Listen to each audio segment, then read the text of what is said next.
राधे राधे भक्तजनों, आज आप सुनेंगे छीन मस्तक माँ काली की नवरात्रि की गुप्त व्रत कथा।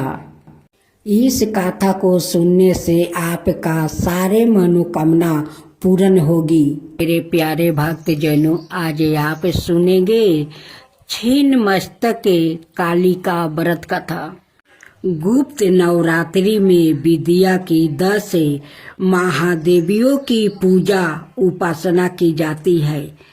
ये 10 महादेवियों माँ तारा, माँ त्रिपुर सुंदरी, माँ भुवनेश्वरी, माँ छिन्नमस्तक, माँ काली, माँ त्रिपुर भैरवी, माँ धूमावती, माँ बंगालमुखी, माँ मतंकी, माँ कमला है। इनमें छठी देवी छिन्नमस्तक है। हिंदी पंचांग के अनुसार वैशाख महीने में छिन्नमस्तक जयंती मनाई जाती है। यही गुप्त नवरात्रि में भी माँ छिन्नमस्तक की पूजा उपासना की जाती है। संतान शास्त्रों में माँ को सबर सिद्धि पूर्ण करने वाली आदिस्त्री कहा जाता है। माँ की श्रद्धा पूर्वक पूजा करने से साधक की सभी मनोकामना पूर्ण होती है। आइए माँ छिन्नमस्तक की उत्पत्ति की कथा जानते हैं। किंवदंती है, एक बार माँ भगवती मंदाकिनी नदी में अपनी सहचारियों के संग स्नान ध्यान कर रही थी। उसी समय माँ की सहचारियों को तीव्र गति से भूख लगी थी। भूख की पीड़ा के चलते दोनों सहचारियों का चेहरा मलिन हो गया। जब दोनों को भोजन हेतु कुछ नहीं मिला तो उन्होंने माता से भोजन की व्यवस्था करने की याचना की। सहचारियों की मांग को सुनकर माँ बोली, हे सहचारियों, आप थोड़ा धैर्य रखो। स्नान करने के पश्चात आपके भोजन की व्यवस्था की जाएगी। हालांकि दोनों सखी तत्काल भोजन प्रबंध करने की मांग करने लगी। माँ भगवती ने तत्काल अपने खंजर से अपना सिर काट लिया।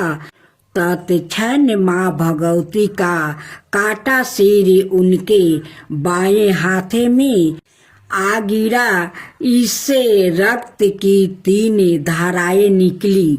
2 धाराओं से सहचारियों आहार ग्रहण करने लगी।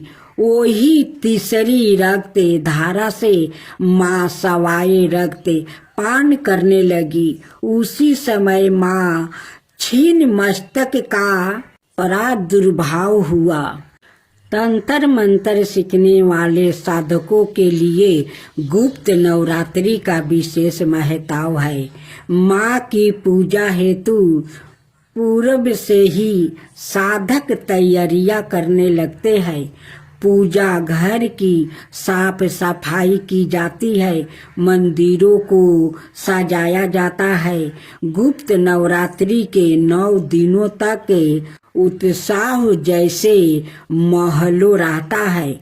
माँ को साधकों को चिंतापूर्णी भी कहते हैं। इसका भावार्थ यह है कि माँ चिंताओं को हर लेती है। ऐसे मानता है कि माता के दरबार में सच्ची श्रद्धा और भक्ति से जाने वाले भक्तों की मनोकामना अवश्य पूर्ण होती है। अब सुने माँ दुर्गा की कथा। एक बार बृहस्पति जी और वर्मा जी की बीच संबंध हो रहा था।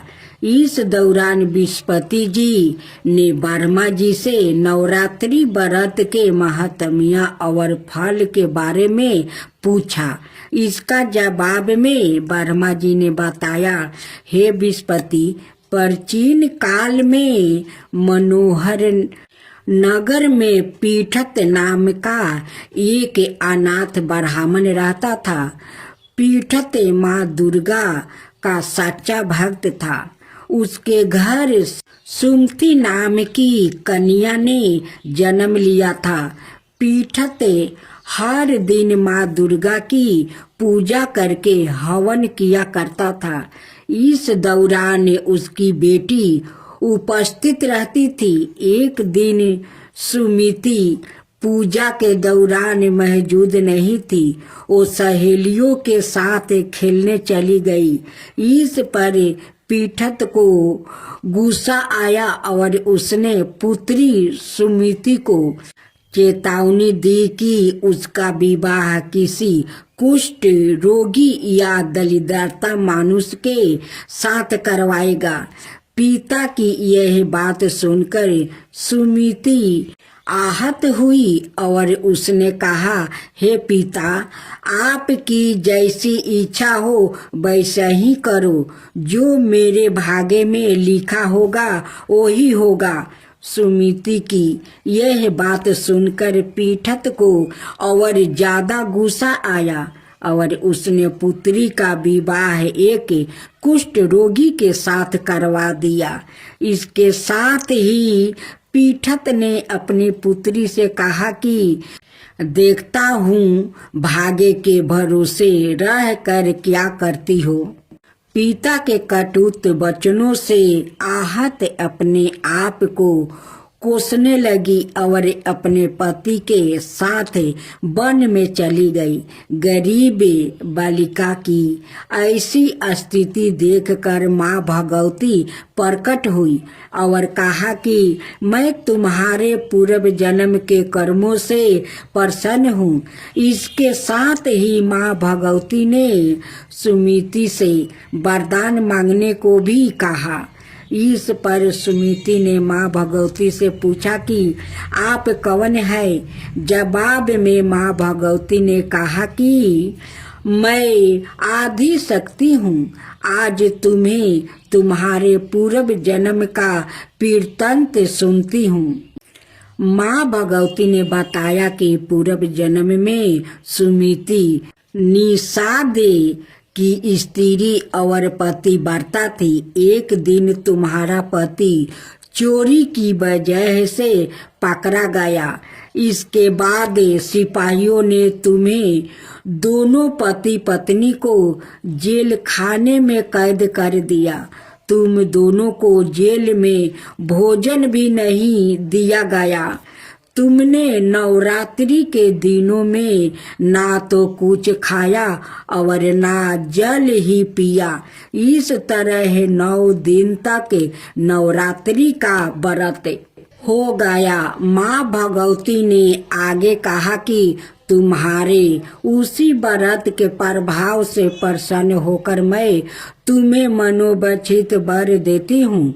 तुम्हारी जो इच्छा हो सो मांगो। माँ भगवती की ये बात सुनकर सुमिति ने कहा, हे माँ दुर्गा, मैं आपको प्रणाम करती हूँ।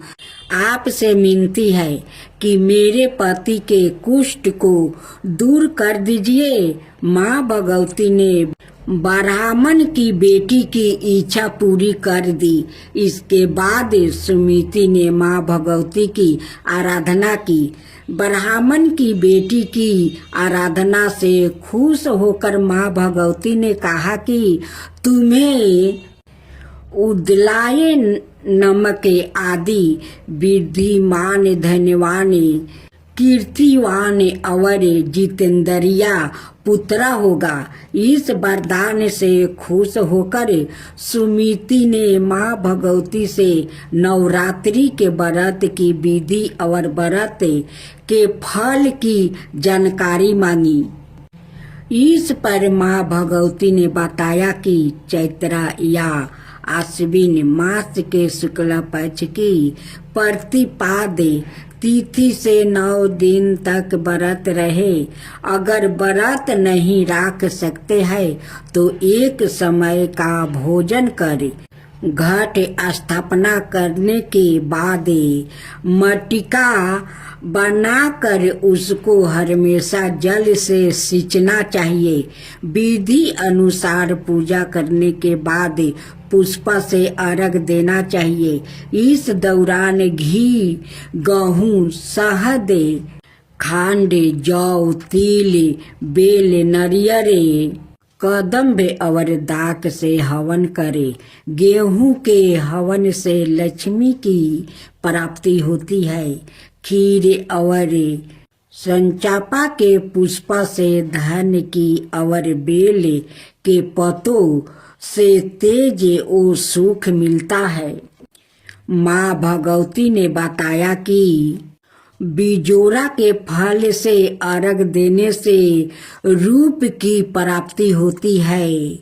जाया फल से अर्घ देने पर कीर्ति और जो इंसान अवले से अर्घ देता है उससे सुख की प्राप्ति होती है।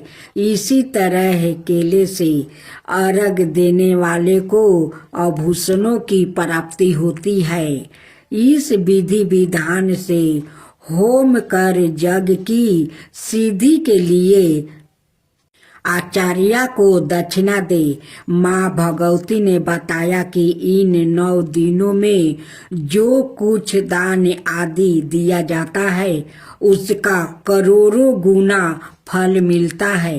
ब्राह्मण की बेटी को विधि और फल बताने के बाद माँ भगवती अंतर्ध्यान हो गई। सुबह दैनिक क्रिया से निवृत्त होकर स्नान कर ले। इसके बाद मंदिर या घर पर ही नवरात्रि में माँ दुर्गा का ध्यान करके यह गाथा कहनी चाहिए। यह व्रत कन्याओं के लिए विशेष लाभदायक है। अब सुने माँ दुर्गा की उत्पत्ति की कथा। देवगणों की शक्ति से देवी की उत्पत्ति हुई, लेकिन देवी के शरीर का अंग प्रत्येक देव की शक्ति का अंश से हुआ है। जैसे भगवान शिव के तेज से माता का मुख बना, श्री हरि विष्णु के तेज से भुजाएं बना, ब्रह्मा जी के तेज से माता के दोनों चरण बने, वही यमराज के तेज से मस्तक और केश, चंद्रमा के तेज से स्तन, इंद्र के तेज से कमर, वरुण के तेज से जांघें, पृथ्वी के तेज से नितंब, सूर्य के तेज से दोनों पैरों की अंगुलियां, प्रजापति के तेज से सारे दांत, अग्नि के तेज से दोनों नेत्रा, संध्या के तेज से भौर, बाहु के तेज से कान और अन्य देवताओं के तेज से देवी का विभिन्न अंग बने। देवी का जन्म तो हो गया, लेकिन असुरों के अंत के लिए अभी भी अपार शक्ति की जरूरत थी।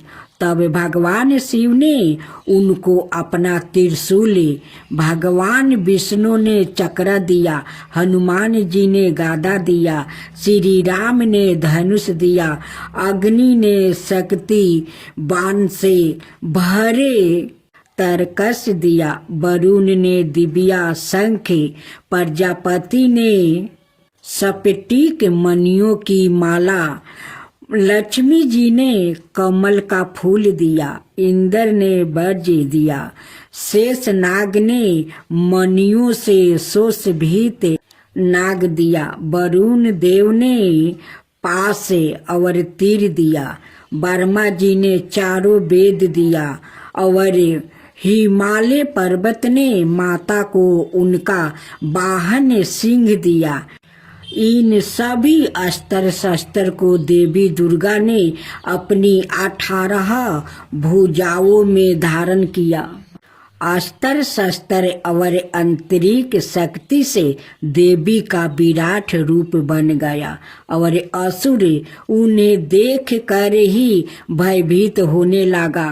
देवी के पास सभी देवताओं की शक्तियां हैं, उनके जैसे कोई दूसरा शक्तिशाली नहीं है, उनमें अपार शक्ति है, उन शक्तियों का कोई अंत नहीं है, इसलिए वो आदि शक्ति कहलाती है।